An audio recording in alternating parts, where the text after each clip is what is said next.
Hello, and welcome back to this second part of Chapter 4. And so, with this lecture, we'll begin with SMM ethics.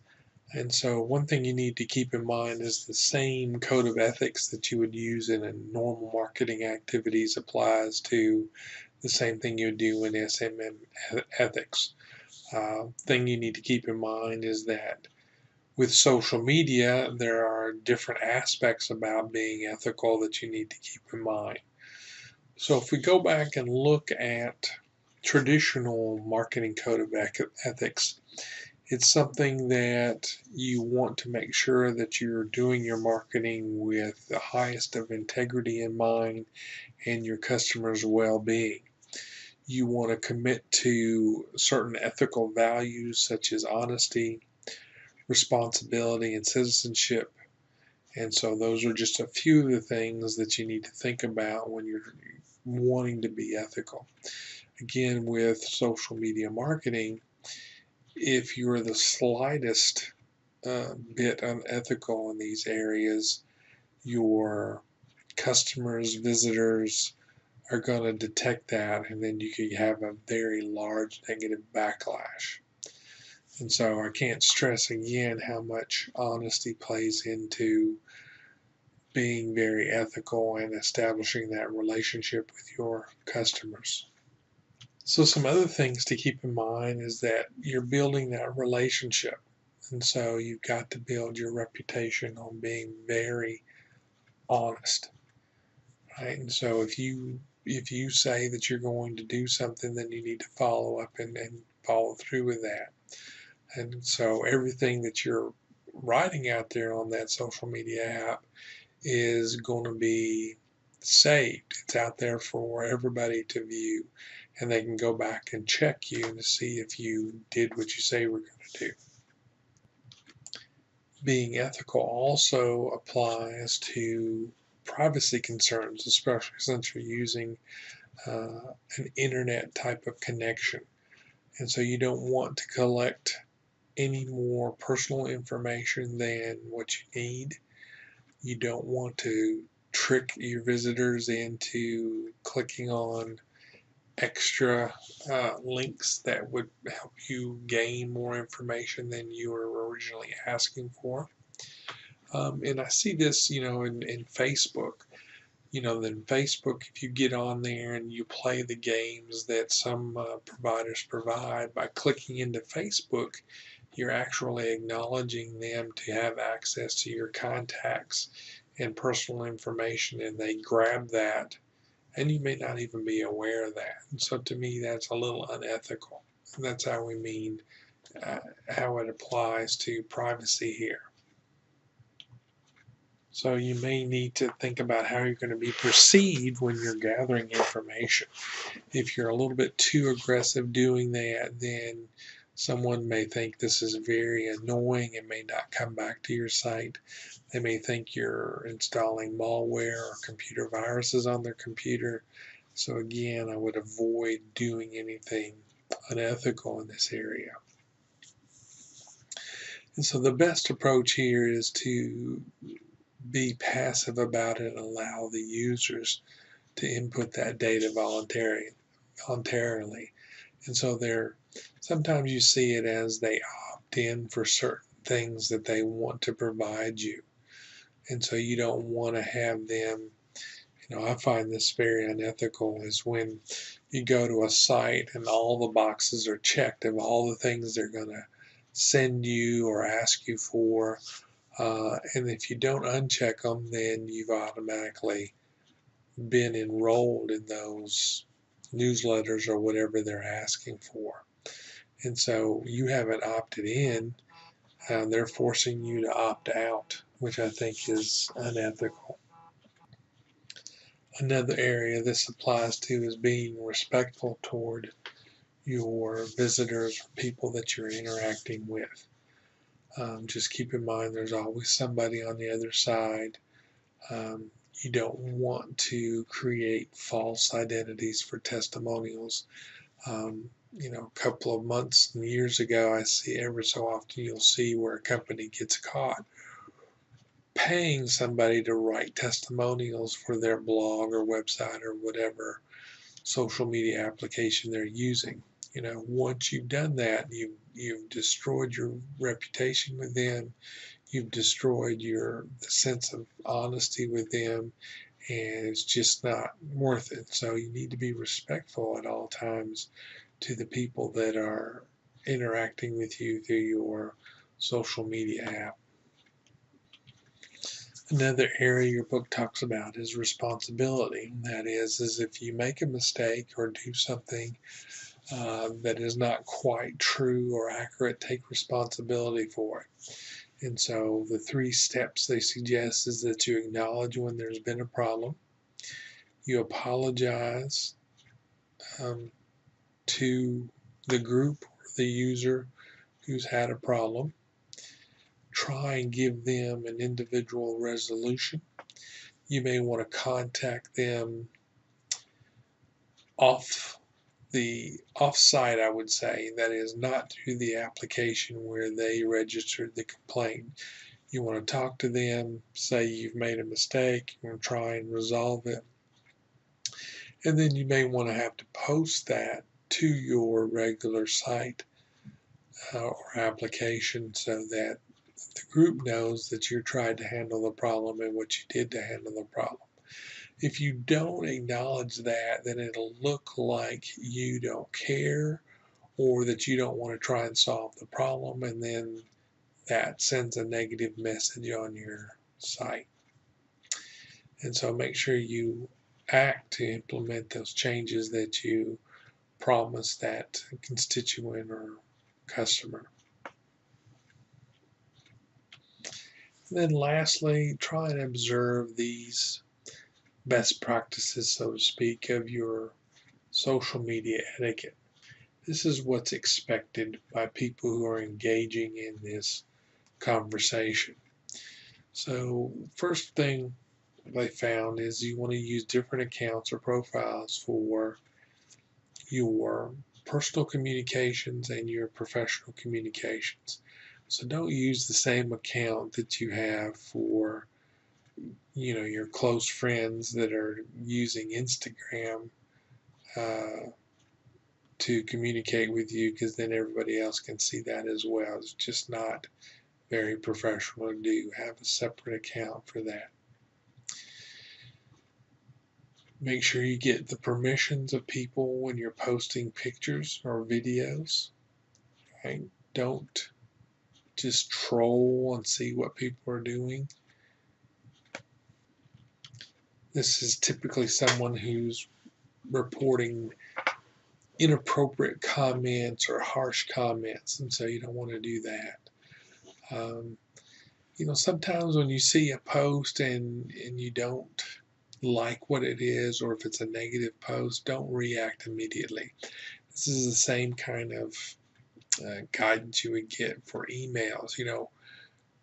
Calm down a little bit, don't react too quickly, wait. Maybe you need to wait an hour or go do something else and come back and then respond.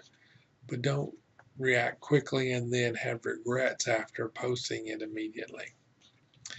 And this is related to lesson number 5, is don't post things when you're drunk or tired or angry, or if you're jet lagged or something like your book says.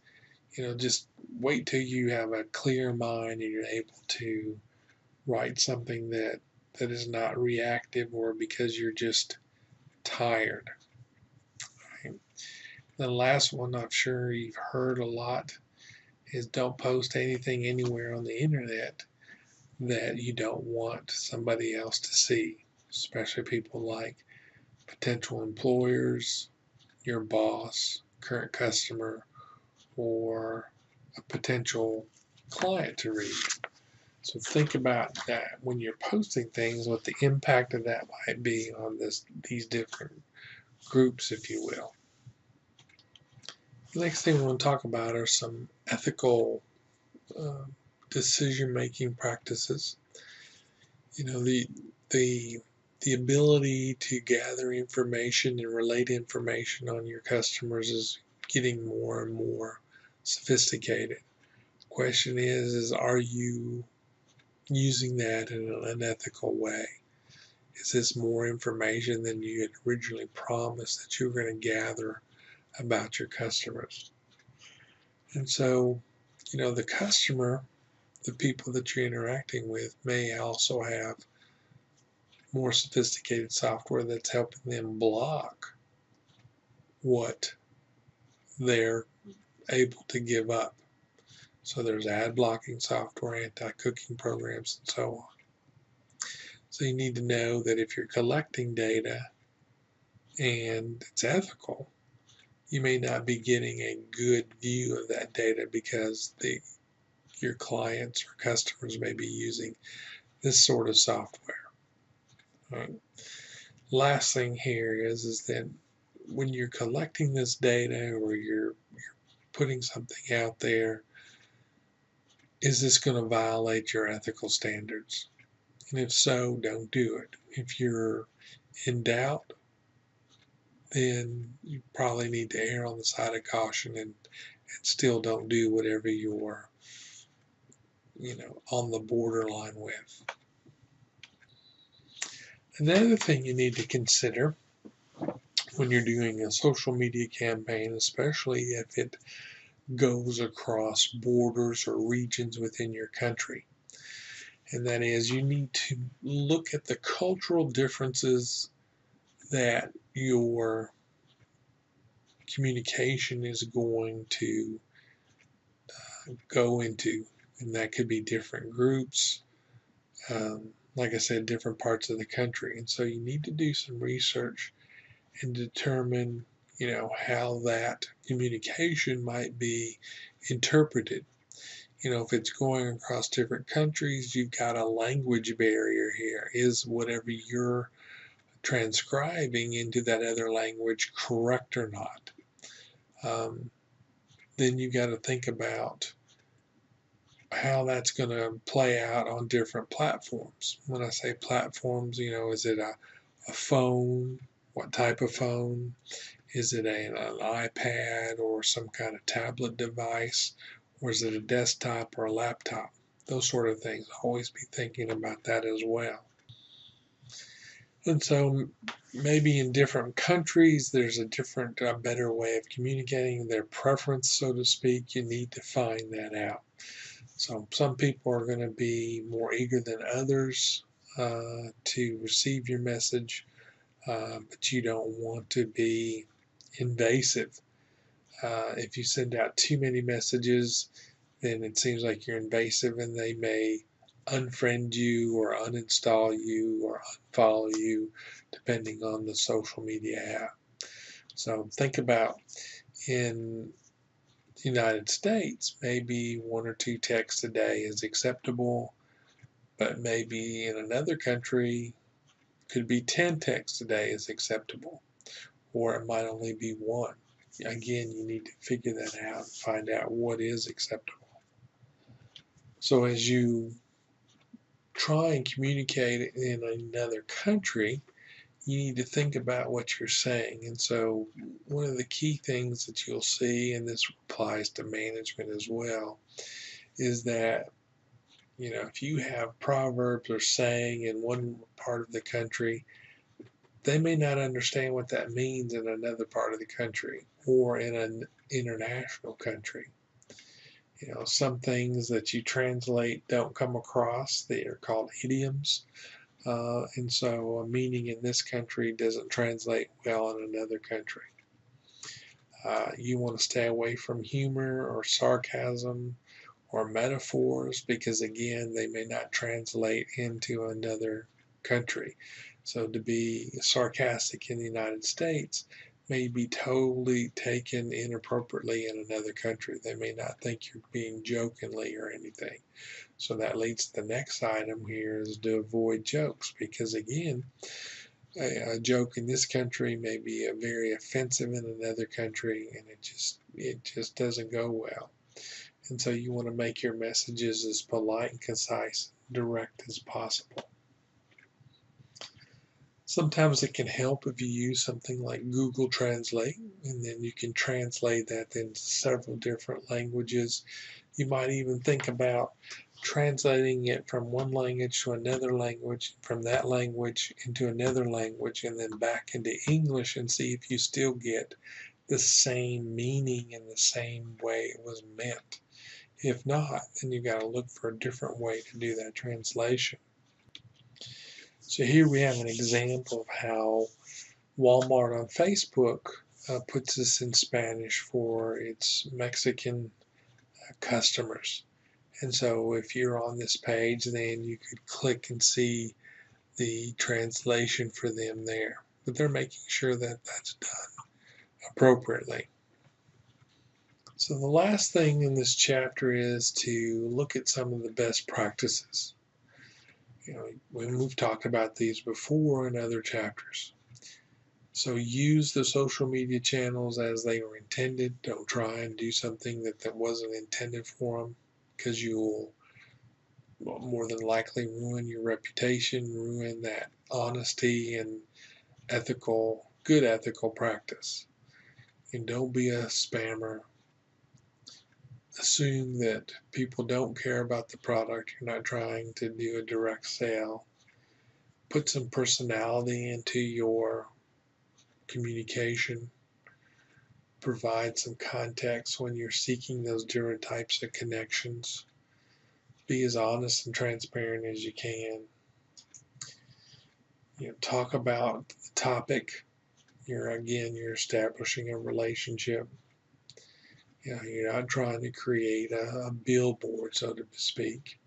And you want to be nice in those different medias that you're using.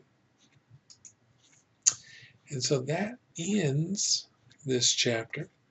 The last graphic there is showing you how NASA engaged with their audience using that Mars Curiosity rover. And so again, it's a way of establishing that relationship and what they do to keep that relationship going. And so next time we'll pick it up with chapter 5.